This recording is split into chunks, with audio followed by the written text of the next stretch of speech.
Right, so SpaceX, they just, I mean, you see this, right? Like something out of a movie. Today, we are going to do a deep dive into, well, SpaceX sticking a landing. And I mean, literally catching a rocket booster out of the sky.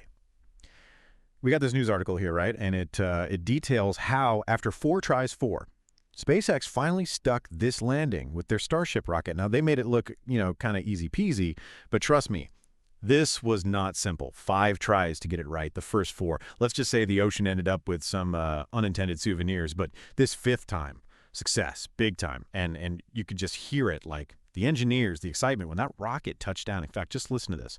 I mean, goosebumps every time. Okay, so joining us now is, he knows a thing or two about space, our space expert. Help me out here, because honestly, I'm still trying to wrap my head around this whole catching a rocket thing. Why is this such a big deal? It's not just about, like, saving on trash pickup, right? What's really incredible here is what this means for the future of reusable rockets, because up until now, launching something into space, basically a one-way ticket, crazy expensive, takes forever, and yeah, a lot of waste.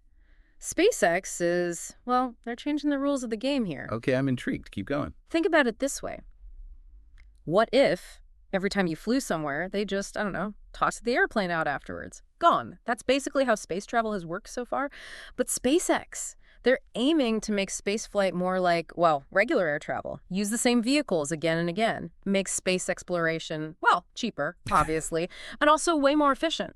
Okay, so what you're saying is this could be the beginning of, like, affordable space travel. Yeah. For everyone. That's huge. But you're right. It's not just about using the rocket again, is it? I mean, the technology to actually do this, mind-blowing. Absolutely. You've got the precision engineering, the real-time calculations needed to control something as massive as a rocket booster, guide it back down to Earth, and land it gently. I mean, it's incredible, turning a controlled crash, essentially, into a controlled landing. That's a whole other level of accuracy. And speaking of ambitious, this same Starship, right? It's going to be our ride back to the moon for NASA's Artemis program. Yeah. Our article here, it mentions a target date, get this, as early as 2026, putting humans back on the moon in just a few years. But, and this is where things get really interesting for me, the article also mentions this Pew Research study, and get this, only 12% of Americans, 12%, think going back to the moon should be a top priority for NASA. Yeah. So we've got this incredible technology, but it's almost like the public's not quite over the moon about it. What do you make of that? It's interesting, right? This kind of disconnect, a paradox almost. There are a few things that might explain it. Some people say, well, we did the Apollo missions, right? Incredible, obviously, but that maybe going back to the moon doesn't feel as, I don't know, as groundbreaking. Plus, we've got a lot going on here on Earth right now. Climate change, the economy, all very real, very present problems. Maybe those just feel more urgent.